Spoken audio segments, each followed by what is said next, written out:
Bidadi township ಯೋಜನೆಯ ಭೂ ಸ್ವಾಧೀನ ಪಡಿಸಿಕೊಳ್ತಾ ಇರುವಂತಹ ಸರ್ಕಾರದ ನಿರ್ಧಾರವನ್ನು ಪ್ರಶ್ನಿಸಿ ಸಲ್ಲಿಕೆಯಾಗಿದ್ದಂತಹ ಸಾರ್ವಜನಿಕ ಹಿತಾಸಕ್ತಿ ಅರ್ಜಿಯನ್ನ ಮುಖ್ಯ ನ್ಯಾಯಮೂರ್ತಿ ವಿಭು ಬಕ್ರು ಮತ್ತೆ ನ್ಯಾಯಮೂರ್ತಿ ಕೆಎಸ್ ಹೇಮಲೇಖ ಅವರ ಹೈಕೋರ್ಟ್ ವಿಭಾಗೀಯ ಪೀಠ ವಜಾಗೊಳಿಸಿ ಮಹತ್ವದ ಆದೇಶವನ್ನು ನೀಡಿದೆ.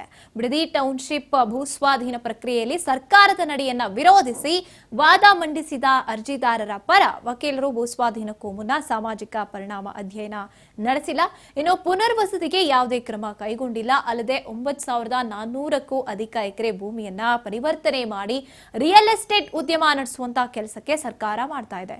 ಇನ್ನು ಈ ರೈತರು ವ್ಯವಸಾಯ ಮಾಡೋಕೆ ಬಯಸ್ತಿದ್ದಾರೆ. ಹಾಗಾಗಿ 500 ದಿನಗಳಿಂದ ರೈತರು ಹೋರಾಟ ನಡೆಸುತ್ತಿದ್ದಾರೆ. 80% ನಷ್ಟು ಜನರು ಯೋಜನೆಗೆ ಒಪ್ಪಬೇಕು ಅಂತ ಆಕ್ಷೇಪ ವ್ಯಕ್ತಪಡಿಸಿದ್ರು. ಇದಕ್ಕೆ ಪ್ರತಿಯಾಗಿ ಭೂಸ್ವಾಧೀನ ಪ್ರಕ್ರಿಯೆಯಲ್ಲಿ ಯಾವ ಕಾಯ್ದೆ ಹಾಗೂ ಕಾನೂನಿನ ಉಲ್ಲಂಘನೆಯಾಗಿದೆ ತಿಳಿಸಿ ಅಂತ ಅರ್ಜಿದಾರರ ಪರ ವಕೀಲರಿಗೆ ಪೀಠ ಪ್ರಶ್ನಿಸಿದೆ. ಇದಕ್ಕೆ ವಕೀಲರು ಹೊಸ ಕಾಯ್ದೆಯಡಿ ಭೂಸ್ವಾಧೀನ ಮಾಡಿಲ್ಲ ಅಂತ ಉತ್ತರಿಸಿದ್ರು. 2012ರ ಕಾಯ್ದೆ ಅನ್ವಯ ಪರಿಹಾರ ನೀಡುತ್ತಿದ್ದಾರೆ ಅಂತ ಹೇಳ್ತಾ ಇದ್ದಾರೆ. ಇನ್ನು ಪ್ರಕ್ರಿಯೆ ವಿಭಿನ್ನ ಇರಬಹುದು, ಹೆಚ್ಚುವರಿ ಪರಿಹಾರ ನೀಡುವುದಕ್ಕೆ ನಿರ್ದಿಷ್ಟ ಕಾಯ್ದೆ ಪಾಲಿಸುತ್ತಾರೆ.